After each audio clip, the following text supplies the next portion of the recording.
Hey guys, welcome to Empty Stack and you are watching LeetCode series of problem solving using Java, and today we are going to look at contains duplicates.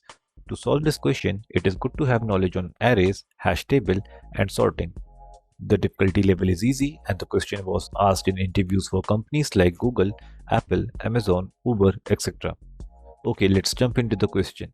We are given an integer array, and if any value in this array appears at least twice, we need to return true, else if every element is distinct, we need to return false. For example, here we see that 9 is repeated in the array, so we need to return true, and in the second example, we see that all elements are distinct, that is, there are no duplicates, so we return false. Let's try to build an approach for this. We can start with brute force. What if we compare every element of this array with every other element of the array? We can find if there exist any duplicates. To do so, we need to iterate over this array starting from first element of index 0, and we compare it with every element from index 1 to 5. So on index 0 we have 1, so we compare it with 4. It doesn't match, then we move to next element. It doesn't match either, so we keep on moving unless we find a match. Finally, we compare 1 with the last element. Doesn't match either, so we move to the second iteration. This time we compare index 1 with index 2 to 5. Notice that we don't need to compare index 1 with index 0 as they were already compared in iteration 1.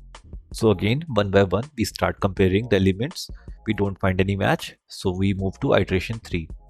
This time we compare index 2 with index 3 to 5. Again, we don't need to compare with index 0 and 1 as it is already done in previous iterations. We don't find any matches again, so we move to iteration 4, where we compare index 3 with index 4 and 5. We start by comparing 9 and 6. It doesn't match, but when we compare index 3 with index 5, we found a match and we can return true immediately from here. If we wouldn't have found any matches again, we would have moved to the final iteration where we would have compared index 4 and index 5. If they would have matched, we could have returned true, else finally we would have returned false. Using this, let's try to build an algorithm. We see that in each iteration, we are increasing the index on left hand side of comparison by 1.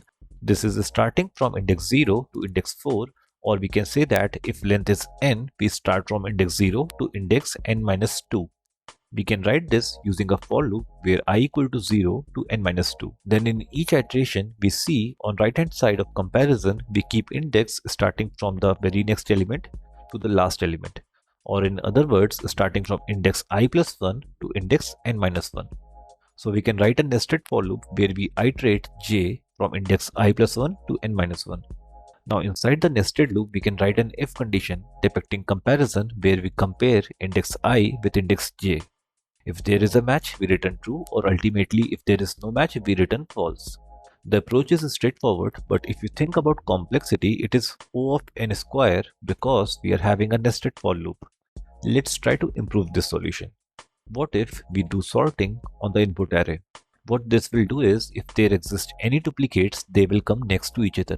Like here, there were 2 9s and after sorting, they have become neighbors. If you think about it, now we don't need to compare every element with every other element anymore, but instead we can just compare the neighbors. Like if we start from index 0, we firstly compare 1 and 2, they don't match, so we compare 2 and 4, then 4 and 6, then 6 and 9, and finally we compare 9 and 9. It is a match, so we can return true from here. Let's write an algorithm for this. So we start by sorting the input array. Then we iterate from index 0 to n minus 2, and in each iteration we compare I with I plus 1, that is the right neighbor of the current element. If they match, we return true immediately from here. If we do not find any matches, we can ultimately return false. If we talk about complexity, we know that sorting takes n log n of time, and we have one for loop that takes n times. So overall complexity will become n log n plus n, that is O of n log n. This is better than the first approach, but let's see if we can improve it any further. What if we store all of these elements in the array to a hash set? We know that in a hash set, we cannot contain duplicates. Let's use this fact to our advantage. We start from index 0 to n minus 1 and we try to add all elements to the hash set. So we store 1, then we store 4, then 2, then 9 and then 6. Now once we reach to index 5, we'll try to store a duplicate value. But this will fail as set cannot contain duplicates, and when this happens, the add function will return false.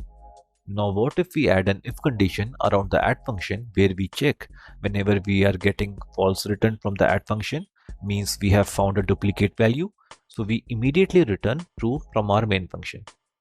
If every element was stored fine in the hash set, that means there were no duplicate, so at the end of code we can return false.